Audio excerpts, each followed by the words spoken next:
All right. Hello, everyone.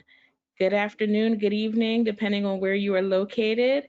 My name is Jessica Guerrero, and I am the Diversity and Inclusion Officer for the Wharton MBA Program for Executives. I'm so excited to be here with you all with our esteemed panelists this evening to discuss the Wharton MBA Program for Executives. Behind the scenes, we have Barbara Kraft, who's the Director of Admissions for the MBA Program for Executives in San Francisco, and Diane Sharp, who is the Director of Admissions for the Philadelphia cohort. Barb and Diane will be monitoring the chat where I encourage you to post your questions for the panel. Before the panel gets underway, I wanted to share a few thoughts about the Wharton MBA program for executives. First and foremost, our students earn the Wharton MBA degree. We have the same admissions requirements and the same graduation requirements as the Wharton full-time MBA program. The primary difference is the depth of experience of our students and the fact that they continue to work throughout the 2 years. The first deadline is coming up December 2nd, and the second and last deadline is February 10th. The admissions teams encourage you to reach out to your and answer your questions. If you haven't so already, schedule a chat, which you can do on our website.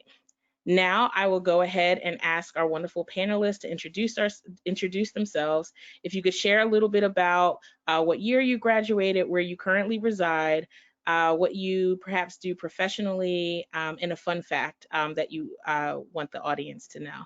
And I'll go ahead and kick it off with Trinae. Thanks, Jessica. Hi, everyone. My name is Trinae Hawkins. I am Wemba 44. I just graduated this past May, and I live in New Jersey. I work in philanthropy for a large national foundation, just helping lead strategic grant making for a portfolio of work focused on health and well-being for children and families. And my fun fact is I won a local peach pie contest at my local farmer's market here a couple years ago. So I still keep that ribbon, wear it with pride. Thanks, Trinae. I would love to kick it over to Jim. Hi, everyone. Once again, good evening, good afternoon. My name is Jim Anderson.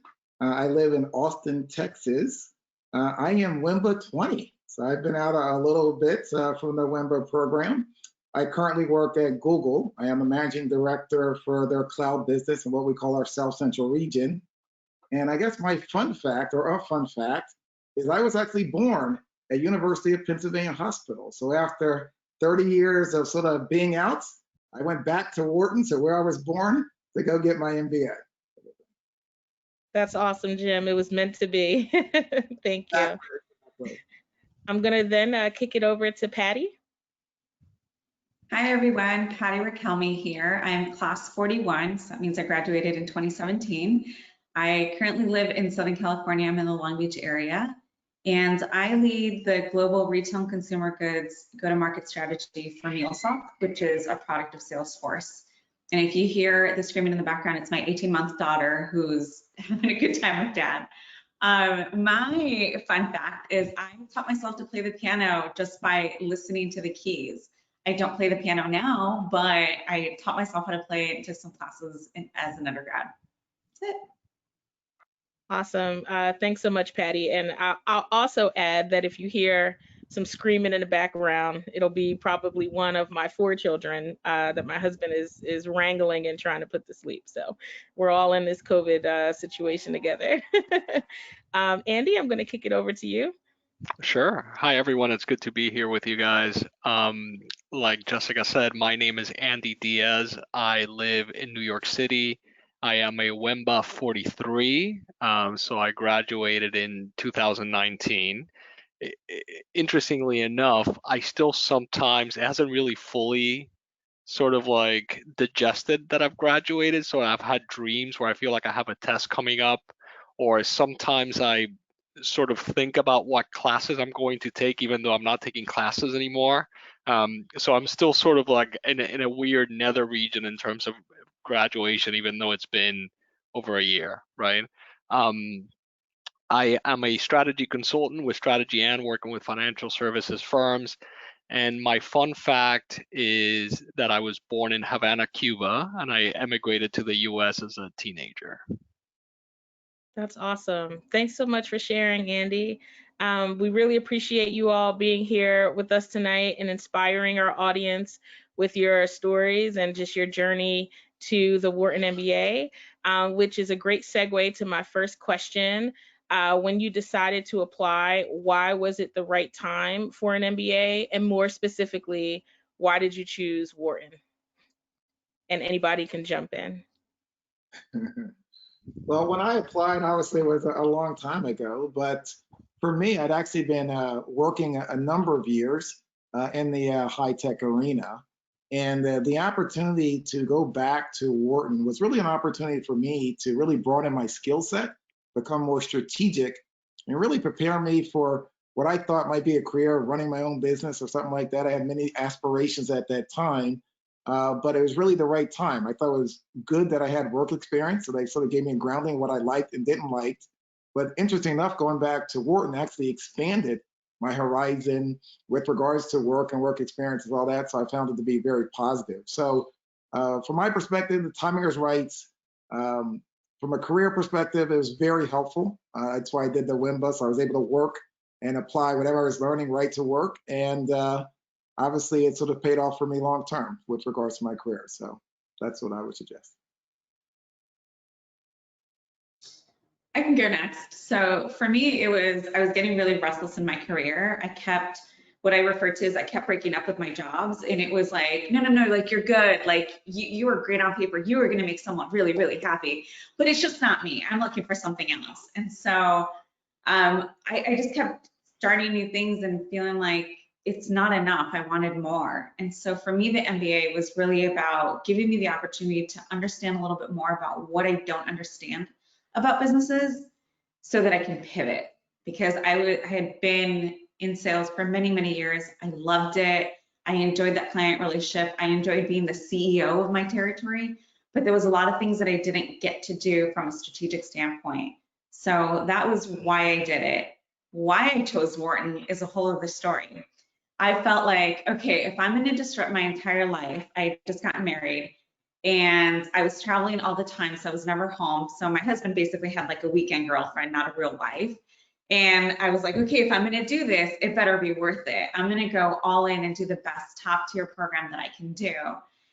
And within that, I thought, okay, top tier program like Wharton's going to have a really certain caliber of candidates. But I also thought it would mean it would have a certain type of candidate. And so when I came to meet with different, Andy's laughing because you have like this idea in your head. And when I went to meet some of the students, I realized, okay, the biases that I had in my head just weren't true. And it was a great group of people, just so authentic, very diverse. Everyone, it seems like a lot of us here are in tech, but I had a CPG background. I thought there's no way that I'm going to fit. And then I had the imposter syndrome of, I'm just this poor little Mexican girl. Like, what am I doing here? But I felt welcome from the very beginning. And I felt like this is exactly where I belong. And I've had moments where that didn't feel right, but it was me. It was never because of the community. And so that's why Wharton was perfect for me. Thanks, I'm Patty. I'm I'm happy to jump in. Yeah, I think what everyone said was definitely part of my experience. What Patty said about having a certain sort of idea of what the folks were going to be like, or the other co-students were going to be like before meeting them, was definitely a bias that I had in my head, which was quickly sort of dispelled once I started to meet my classmates. So I had sort of a rubric in my head, right? And so I thought about, obviously, the ranking of the program. I definitely wanted to go to a top ranked program. I also thought about geography, right? So I wanted to be in a place where the program had the most value. So obviously Wharton being in San Francisco, where I could potentially go, or New York City, where I was part of my calculus, right? I thought that there were a lot of other good programs out there, but Wharton would have more impact in those geographies that I wanted to be in. And obviously Wharton has tremendous value nationally. So pretty much wherever you want to go to, I think the program will have a premium for you. And I also thought about, interestingly enough, I thought about industries that I wanted to move into, right? So I wanted to make a move into financial services, and obviously the Wharton name is very strong there. But I also knew that the program had been investing in technology and startups, right? There are a number of startups which were founded and incubated at Wharton, right? So that was part of my calculus as well. So I mean, I would actually encourage all of you to sort of put together kind of like a grid. This is the consultant in me talking, but really put together something like a grid of the variables that you want to get out of the program and compare programs that way. I guess I'll round us out. My journey was really interesting. So I was in my role for only about 3 years before I decided to apply to Wharton. And I was new to philanthropy. I was new to the social impact space. I actually started my career in the hard sciences. My degree is in molecular biology. I was working in labs. I thought I was going to move toward like a career in academia. And I kind of did this pivot about 7-8 years into my career into philanthropy and really fell in love with a career in social impact. But philanthropy is a very unique space within that kind of like broader field. And for me, being 3 years in, I was deep enough in to really understand what skill set I wanted to build in order to really kind of create a certain trajectory. But I also knew that I wanted to continue to work. And so the timing of it was really around me just understanding that I had kind of gotten my footing, but there was a very specific skill set I knew I wanted to get in order to like take that next leap in my career. But also for me, it felt like if I didn't continue to work, I was going to interrupt myself too early in my journey in this space. And so, for me, that was a big part of the appeal with Wemba, was knowing that I would be able to work full time. I also, earlier in my career, when I was kind of on this path to a PhD, I did a master's part-time, and doing kind of a traditional part-time master's program where you're kind of piecing together your coursework nights and weekends and working full-time. It took me 3.5 years to finish that master's. And I just I know firsthand, I did not want to do that again. So that really appealed to me, the structure of the program, knowing that I could get it done in 2 years, knowing that I could continue to work and be applying what I was learning in the program real time in my career. But I would say also, just the fact that it was really the full MBA. A lot of executive MBA programs, or a lot of programs that are branded as executive MBA programs, give you more of an annotated, like an abbreviated MBA. They don't really give you the full curriculum. And because I don't have a background in business functions or in finance or kind of any of the other kind of core curriculum, I really wanted that full MBA. And so Wemba kind of had a little bit of everything that I was looking for. That's excellent. Thank you, everyone, for sharing. I have a follow-up question, and it's a great segue from your comments, Trinae. So when you think about an MBA in general, and you think about the industries that are represented on the call, we have tech, we have consulting, we have social impact / philanthropy, we have strategy work / CPG. We could see kind of like the breadth of the MBA and how it's applicable to many different industries. Can you talk a little bit about how you feel like going through the program and at the same time working, how it is either enhanced your experience in the workplace or accelerated your career in some respect, or just made you an overall better kind of professional by going through the Wharton MBA program? Well, I can start. I think, I always say sometimes there's no substitute for experience, right? And the combination of Wemba, which allowed me to, one, further my experience, but also build my intellectual capital, to me was a very powerful concept, right, for the marketplace and long term. I found that with work, it was interesting. I could work and then go to class on the weekend and see some of the concepts that I'm facing at work sort of discussed in the class. At the same time, I love the diversity of our class, Wharton, where I saw people from many different industries. I had been in high tech sort of my whole life, right? So to talk to people that were dealing with negotiations with unions, right, or other industries out there was just a whole different perspective which once again, I talked a little bit about, allowed me to broaden my perspective and really build on the strategic nature of sort of the challenges of my business and work and those types of things. So I think the combination of gathering experience, building intellectual capital through the educational process at Wharton, and then building your network across many different industries was a very powerful combination for me and very beneficial to me in my overall career.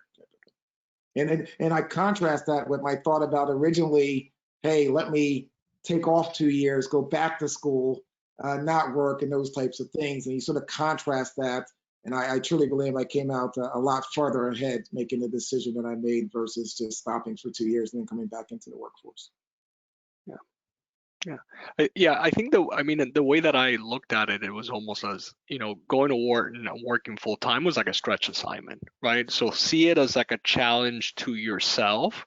And it's remarkable once you start doing it, how much more you can do, right? And there are many times now at my current job when I'm stressed out or I'm thinking about, having to work maybe a half day on a weekend, where I'm like kind of down on myself or thinking that it's a a big load or whatever in terms of workload. And then I just think back to where I was 3 years ago when I was doing the program and I was working full time. I was like Patty, I was traveling for work constantly. I remember being on flights back home trying to teach myself or learn about accounting or whatever class I was stressed out about at the time, right? And then also going to school full time, which is practically what the program is, right? So I would see it as a huge challenge to yourself, and it's incredibly gratifying once you come out of it. Sort of like the image that you have about yourself once you're stretched, once you're challenged, and you'll be surprised at how much you can get done.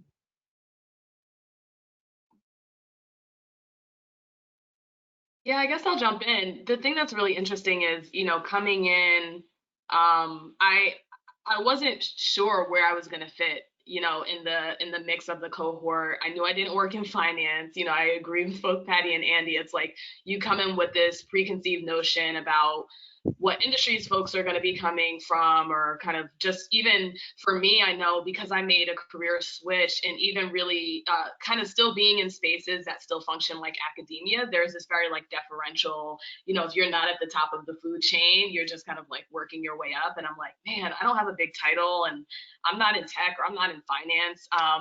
And then you show up and it just immediately hits you and just starts to wash over you. The things that you're learning weekend after weekend in the program, both in the classroom and from faculty, like conversations with faculty over lunch, conversations with your classmates, that really help to quickly translate concepts into just knowledge that you can apply in your day-to-day work. Is just like, it's magic, and I can't even describe how it happens. And I just say very concretely for me, because I'm not in, like an operational function or like in finance, in philanthropy, I would say when I came into the program, a lot of folks assume like I was on our investment staff. And I wasn't. And so being able to gain insights from classmates who actually were in those functions allowed me to show up in my work in a very different way. And I realized like I'm a very relational person. I had great relationships with folks who were a pretty small organization. So I knew a lot of folks across the organization in different units and departments. And being able to kind of acknowledge someone in passing and then recognize your face is different than learning the language of their work in the classroom and then being able to sit down and check in with them over coffee and have a conversation about investment decisions we're making. So the ways in which I think it started to help me evolve my sense of leadership, my sense of value to the organization, my ability to collaborate across functions, and just the social capital that I was building was for me just like this very tangible thing that it just started to emerge before I even realized it was happening. And then as I kind of reflect back on it, it was really just that experience of interacting with classmates, what I was learning in the classroom, just quickly gaining this new vocabulary through the coursework that allowed me to just show up in my work in a different way. Great, thank you. So I'm throwing a question out there that wasn't on the questions that I sent out before, but you all spoke to whether it was the versatility of the degree to the diversity of the industries that were represented in your classmates, to just what you were able to learn from your classmates within the program. I'm curious to know, and then also just juggling, Andy, you spoke about stretch experiences from just like working full-time, also being a consultant, so traveling and then having to juggle schoolwork, but also just seeing it as a challenge to yourself. A lot of great insight that you all are sharing here on the call. I'm curious to know, what moments of fun did you have in the program, if any? Right. We can definitely understand that Wharton, is one of the best, if not the best program out there.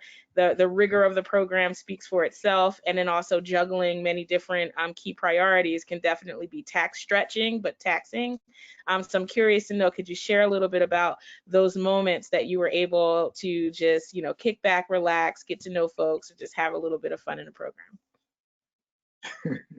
Oh man. I don't know when we're going to kick back and relax, but we actually had a lot of fun with the program, right? I tell people it's very interesting from a Wemba perspective. You're actually going out sort of after classes to the bar, and everyone volunteers to pay for the tab because everybody's working, type of thing. Unlike college where we're all broke, type of thing. So we formed, I know in our class, Wemba 20, a very strong network and participating through after class, the international assignments.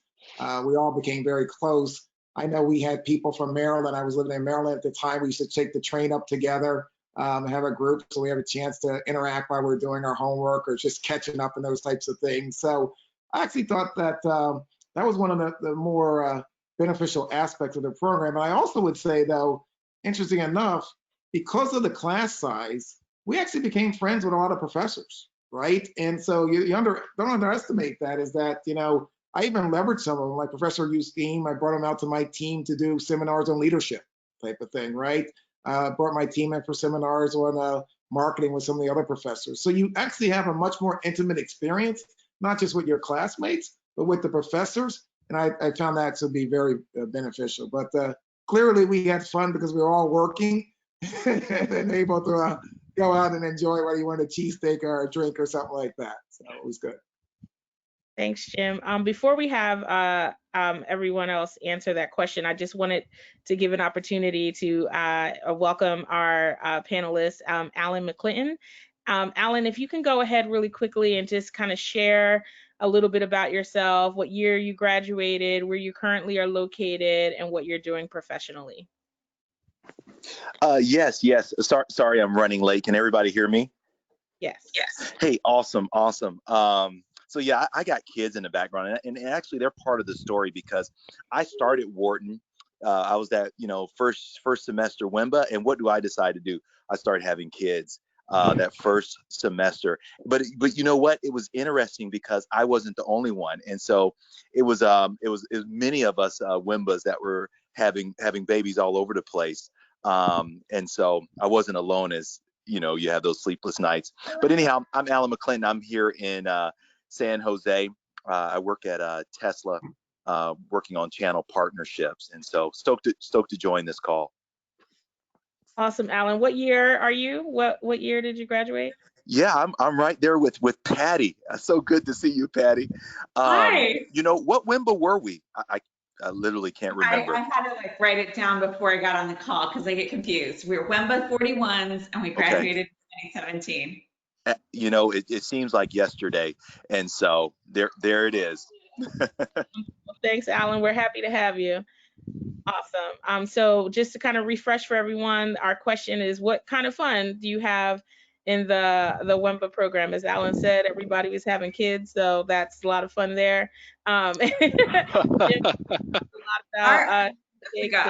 had a ton of fun. I think Barb can attest, our class may have had too much fun. Yeah. But I think it was just like Jim said, the cohort is small enough that you really truly get to know everybody in the program. I made it a point, and this is when we were all in person, and hopefully this class will get to have that in-person experience. But one of my favorite things was being able to walk after class and walk back to the hotel. And I would make sure that I found someone different to walk back to the hotel with, because I wanted to be able to just ask them like, so truly, like, what's your story? Like, what are you about? What do you do? Tell me a little bit more. Like you said something really interesting in class. Like, I want to unpack that a little bit more.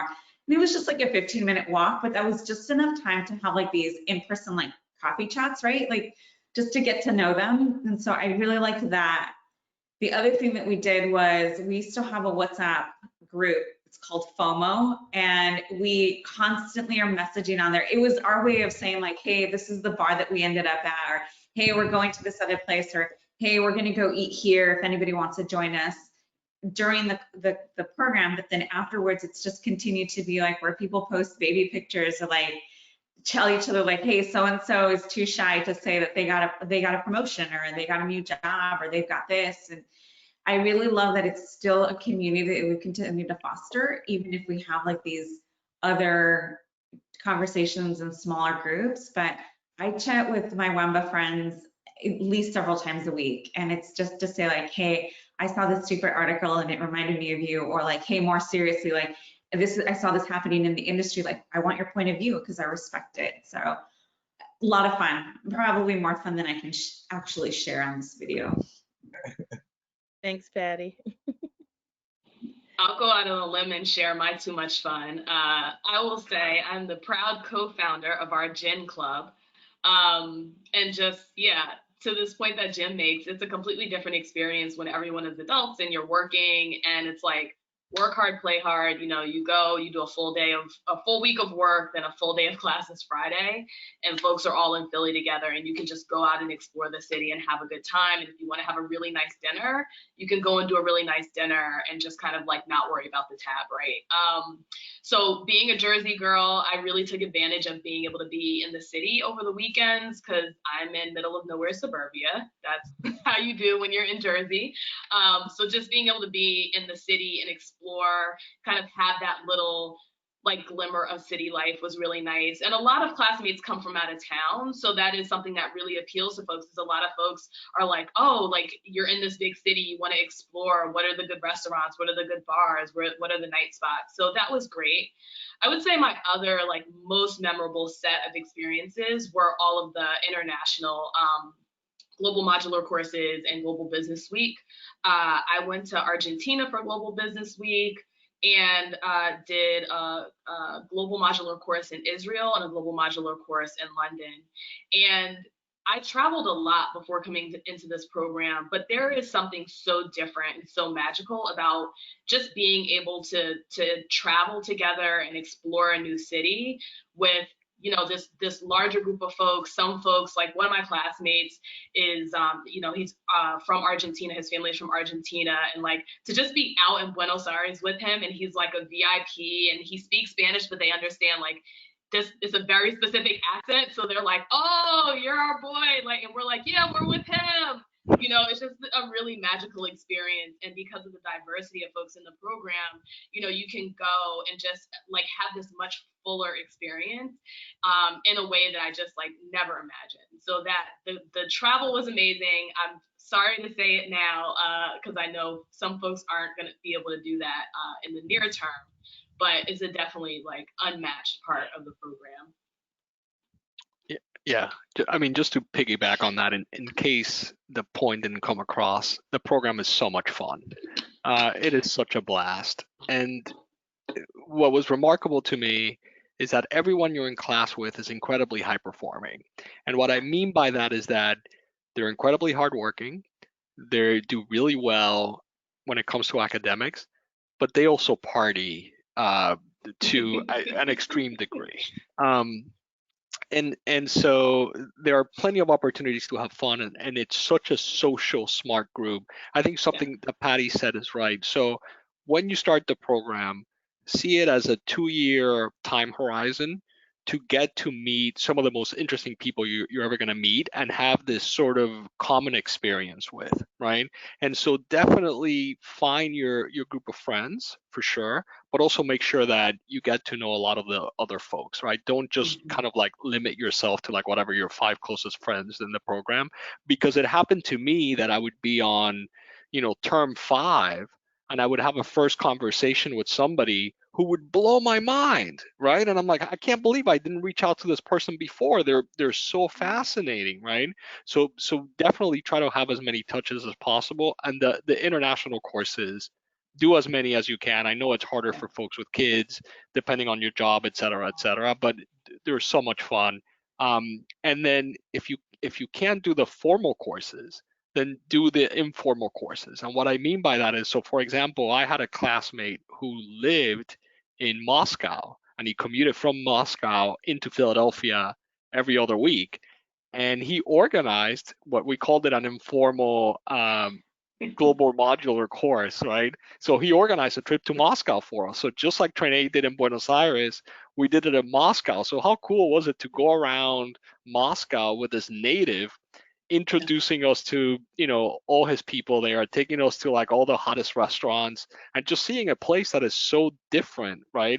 And you get to experience that through the eyes of a native, somebody who lives there, and obviously somebody you meet at a place like Wharton, right? The only thing I would add, talking about my experience with Too Much Fun at Wharton, is that I feel like the Too Much Fun at Wharton is not just an event that's encapsulated in when you are just in the class, during that 2.5-year period of Wemba. I feel like the fun is still existing. So, Wharton brings together this collective group of ambitious, world changers. Everybody's after something. I think just to dovetail into culture around Wharton, when you bring a lot of ambitious people, you could imagine that there's a lot of infighting, pecking order, trying to see where you fall out. That was not Wharton's culture that I experienced out here in the West Coast. I don't know how y'all East Coast people are, but we're a all little one more way. intense, just slightly more intense. Out here in the West Coast, even though Silicon Valley is bigger than New York now, but no comment there. More wealth created out here, but I'm just kidding. That's not the status here. I would just say that I never experienced, such ambitious people willing to help one another and look at each other as a family. And yes, we work really hard. Classes are really tough. And everybody has to, pull their weight. But I never saw this kind of infighting. We all was willing to help one another because we came from very different backgrounds. I didn't have an accounting background. I didn't really even have a finance background. I was just a Marine. I could just grit my way through anything. And so I needed lots of help. And so, I definitely appreciate some of the, insightful things I learned from Patty and her remarks in class. I definitely remember that stuff. But going back to Too Much Fun, one of the classes that I took, this is just a recent story. One of the classes I took at Wharton was called Entrepreneurship Through Acquisition. And like these last couple weeks with some of my classmates, we are looking at live business deals to acquire some small service businesses. And I don't know, that's exciting. That's like, I'm bringing, a couple of us together. We're adding our different perspectives. It seems like we're in class. He's saying this, she's saying this. We're kind of having these complementary, insightful aspects to this deal. And I'm just like, wow, the fun does not stop. And so that's my piece. It's not an event. It keeps going. Yeah. Awesome. Thank you so much for sharing. I have to just echo some of the comments that were shared. Even the Wemba alums that I meet various, places in the streets, other places that I work, it's always a party just saying, hey, like I'm not even a Wharton alum, but I'm affiliated with Wharton, and people just are like, oh my gosh, it's like it feels like such a remarkable family to be a part of. So I heard that echoed through everything that you all have shared. Another thing I want to call out is this notion of diversity, right? Just the different backgrounds and experiences from the folks in your class, whether it was people from Argentina, from Moscow. I mean, the travel miles on that. I mean, I'm sure that person is probably still benefiting from that. But and just hearing how lovely your experiences are, getting to know people, especially across lines of difference.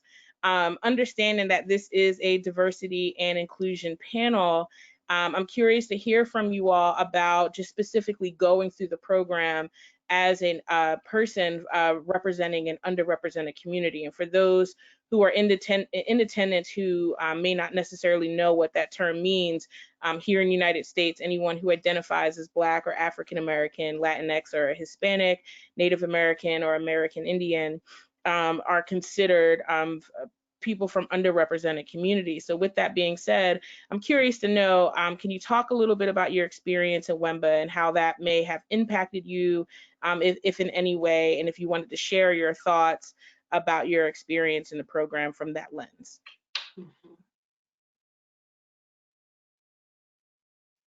I'll let someone else go first. This time, so. I can go first. I think, as I mentioned at the start, I felt like I came into the whole process thinking like the diverse makeup is going to look a certain way, which I unfortunately had gotten accustomed to, right? In just doing business, I was often the only woman in the room, often the only person under a certain age, often the only Hispanic or non-white person. And so I'd kind of gotten used to it, but I was pleasantly surprised with the program and the diversity makeup. I did the San Francisco program, and so I was in LA flying back and forth every other weekend.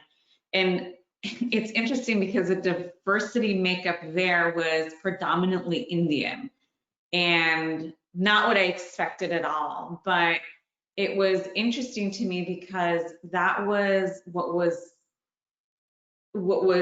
just found in the Bay Area. And I found that there were so many more stories that resonated about how they grew up. And there was a lot more things that we found to be common ground than there were that made us different. So my biases were off. And I was pleasantly surprised and just found a lot of common ground. And we got to celebrate a lot of that. So going back to the fun thing, we used to celebrate Halloween and Diwali together. And so we'd call it Hallowali. Remember those days, Alan? We'd all get dressed up. All of our Indian classmates would put together a spreadsheet and say, all right, who has clothes that people can borrow? Who needs an outfit? And you just show up and they'd be like, all right, come to so-and-so's room. Girls come here, boys go there, and they'd hook you up with something to wear. And so it was just this beautiful celebration of all the cultures. And that to me was just like, again, further solidifying like, yep, I'm exactly where I'm supposed to be, because this place celebrates me and lets me be who I am. And they want to get to know what makes us different and what brings us closer together. I loved that.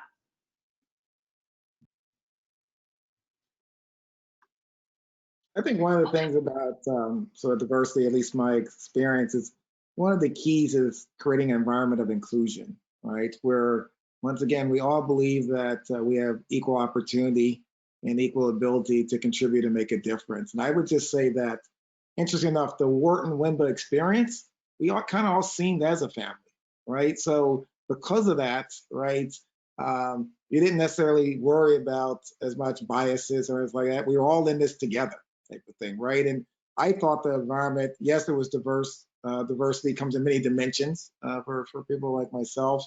However, it was a very inclusive environment that made everyone feel welcome.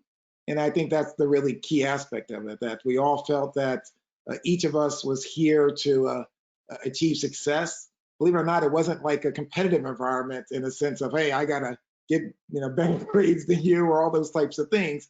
It was a very much, we're in this together.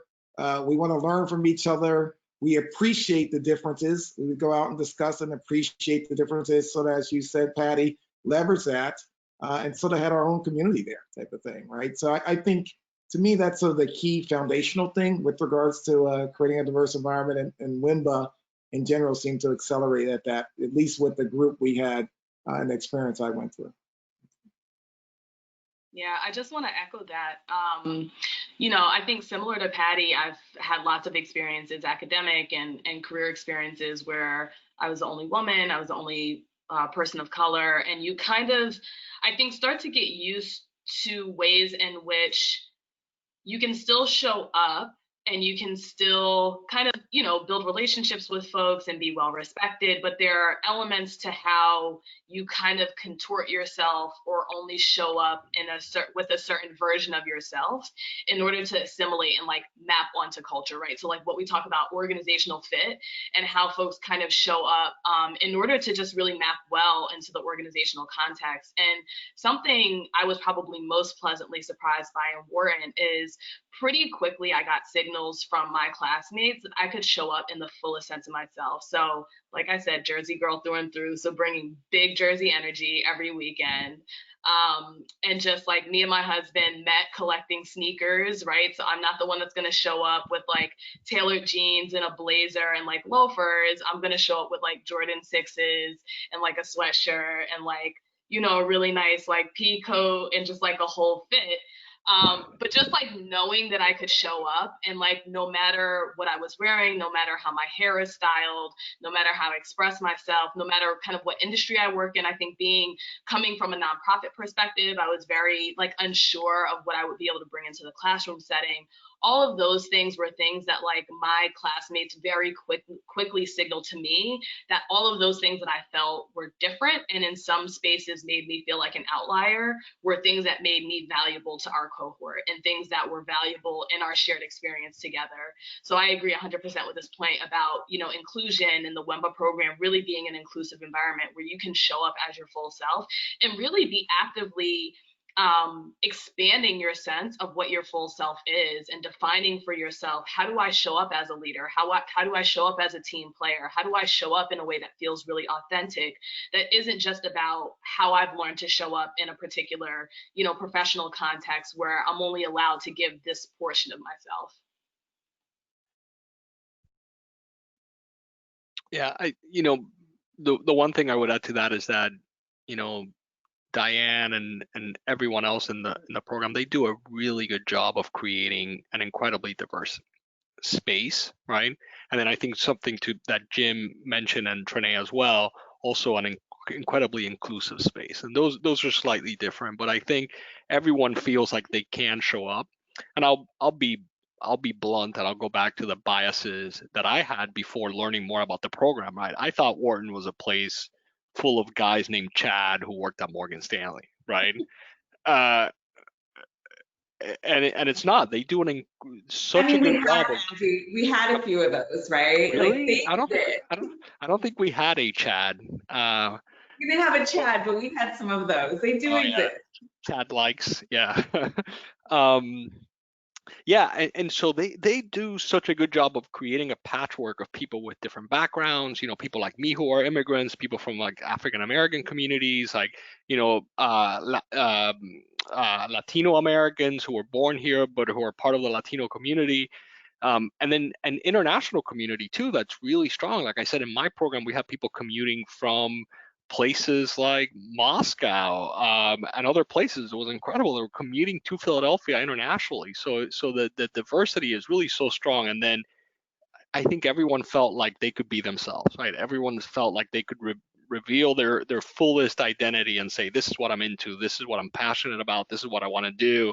And then related to something that Jim said, then everyone felt like they could go to help to other folks, right? And I think Alan, you hit on this as well, right? Like I didn't have an accounting background, right? So I definitely, you know, went to the Chads who worked in finance a lot with accounting help, right?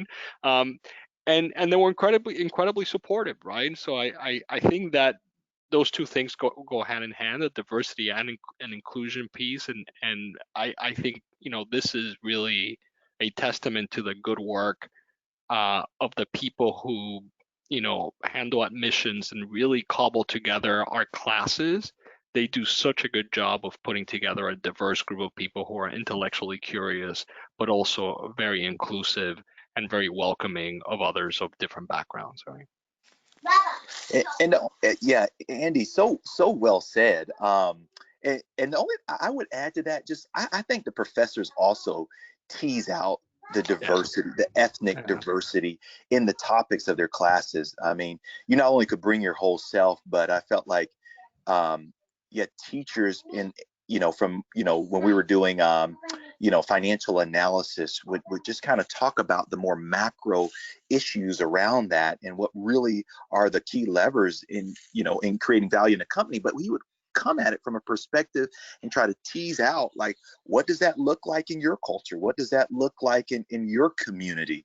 And I really love that. So That's great. Thank you all for sharing.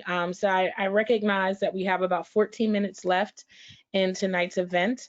I would love for each of you, I have one more last question before we pivot to questions from our audience. What piece of advice do you have for those joining us who are preparing to submit their application?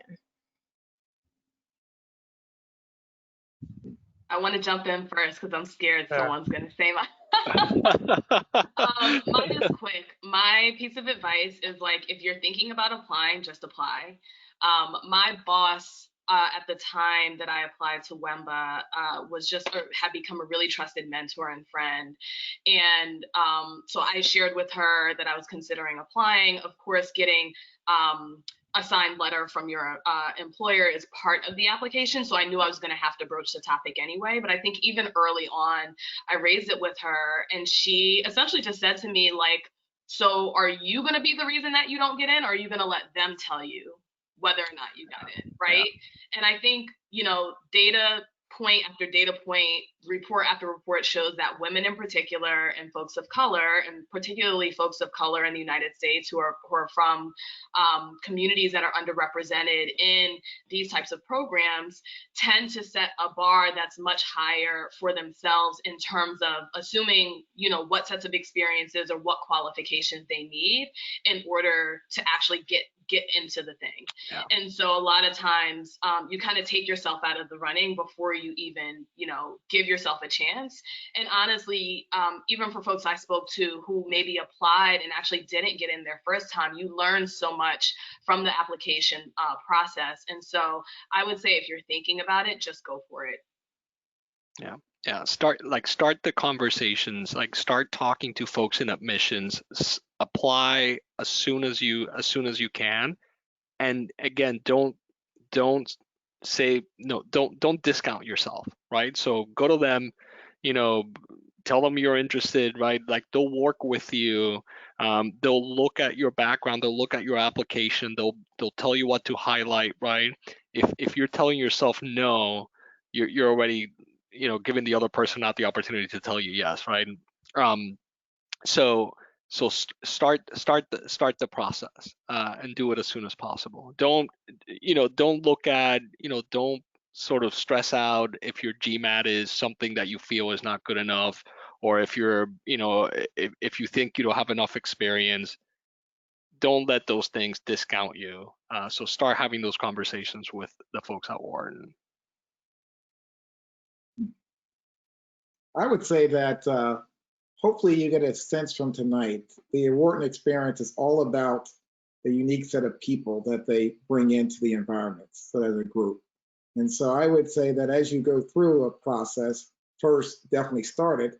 Or second, highlight the unique you, because that is what Wharton is looking for, right? They're not looking for, and a lot of people are biased that they're looking for the Chads or this and that. It's amazing, right? They're actually looking for the unique you, and they bring together a lot of those to create this very dynamic environment out there. I don't know, in my case, I put an emphasis on the recommendations type of thing and making sure that they're reflected, some of the unique aspects of myself. And importantly, I went to visits, right? I went to see Diane and Howard and talk to them about the program so they could see my face and say, hey, do we want this guy to even come in here? Those types of things. But that's just all part of the experience. So I encourage you, apply, highlight the unique you, and if you get a chance, go visit, talk to the people, and get a good sense of what it's all about, type of thing. I know that made a big difference for me. Yeah, Jim, I can't, stress that enough. This is, I think, most things in life, well, let me say, a lot of things in life you can kind of gain, but, with the Wharton family institution, it's really about people. It's a people business. And I think, meeting all you can people associated with the Wharton family will be extremely helpful for you. That's alum, That's Barb and Diane. That's the whole team. Even professors, just reach out to them, give them a call, give them a cold call, and say, hey, I want to know you and learn about you because I want to study under you. Awesome. I want to thank you all so much and echo really quickly some of the things that folks said.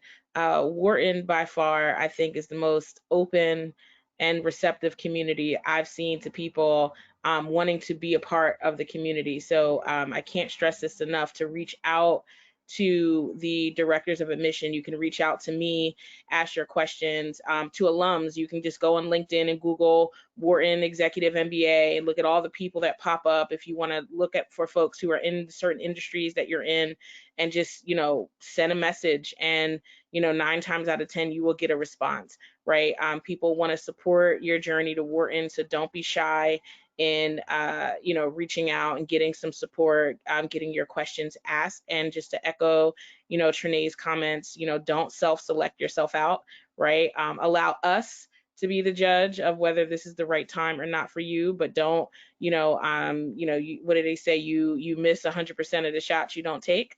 So, you know, you got to kind of bet on yourself, in the words of our wonderful dean, Erica James, who's, you know, leading the charge currently at Wharton. She says that a lot. And also, as Jim said, we're looking specifically for, you know, unique candidates. It's about your comprehensive experience, what you feel like you can bring to the program. Don't let one attribute of your application, that one random class you took in undergrad, or that, you know, that bad test you took on a cold, rainy Sunday morning to make you not feel like submitting your application is the right thing to do. So with that being said, we have a few questions from folks in our audience. Can someone speak to how available the faculty and professors are to you in the program?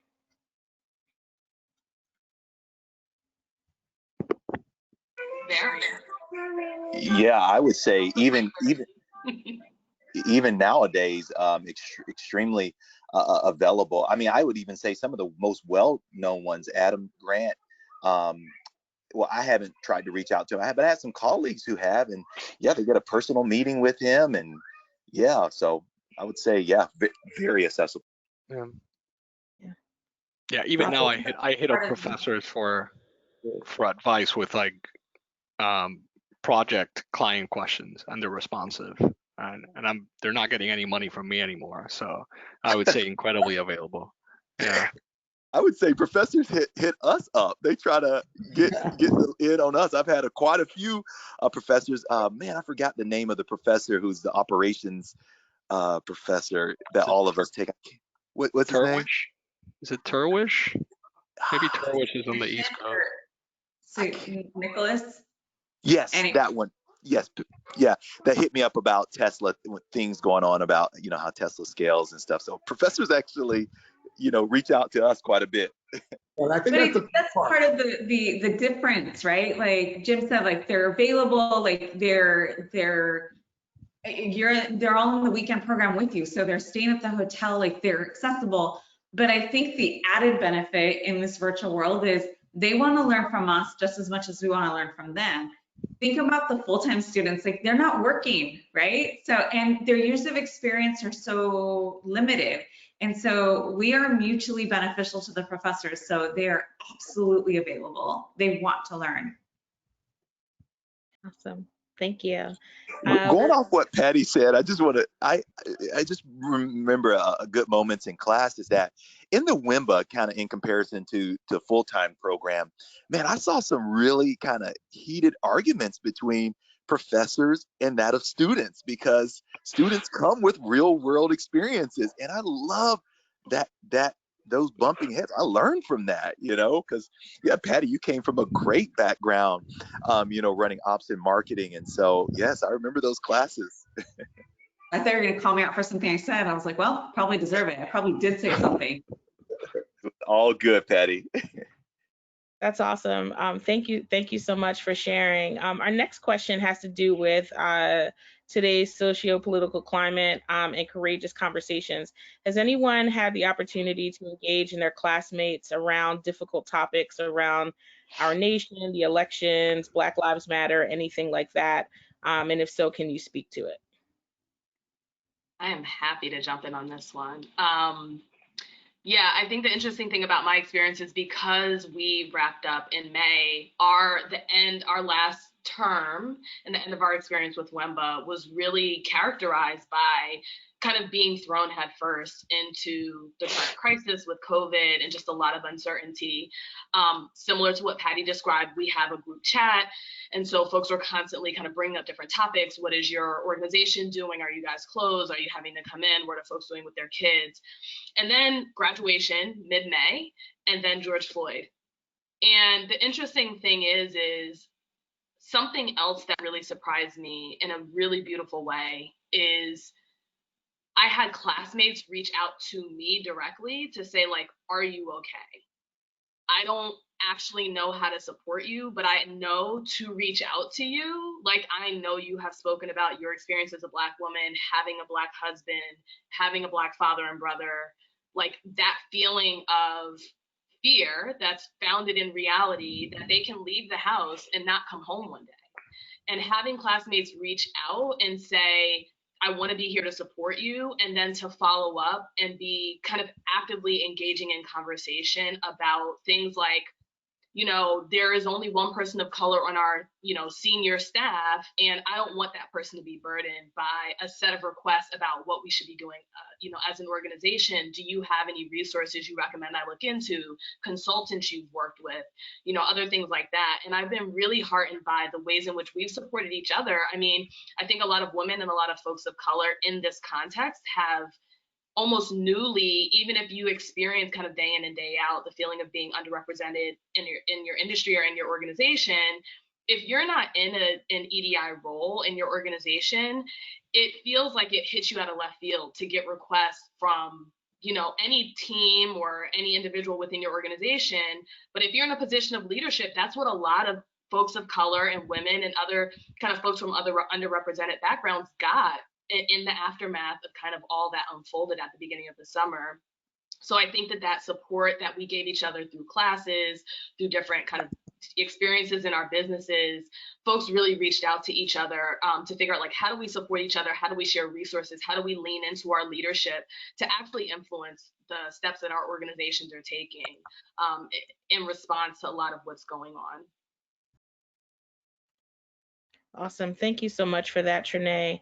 I know that this is such an important question, and I know we want to hear from everyone, but I do want to remind everyone that we have about a minute left in our event.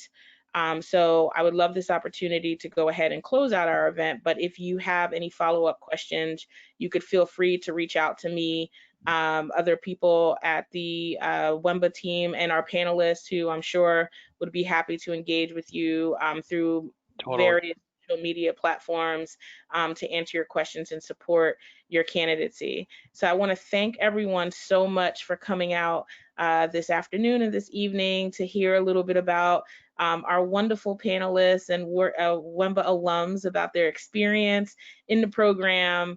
You're our most cherished asset here at Wharton, so we want to thank you so much for your time, panelists. We want to encourage everyone to please submit your applications. Do not hesitate. We have upcoming deadline December 2nd for round 1, and February 10th, I believe, for round 2. If you need any support whatsoever, please feel free to reach out to us. All of our information is on our website. And I want to thank again everyone for coming out. Have a wonderful evening.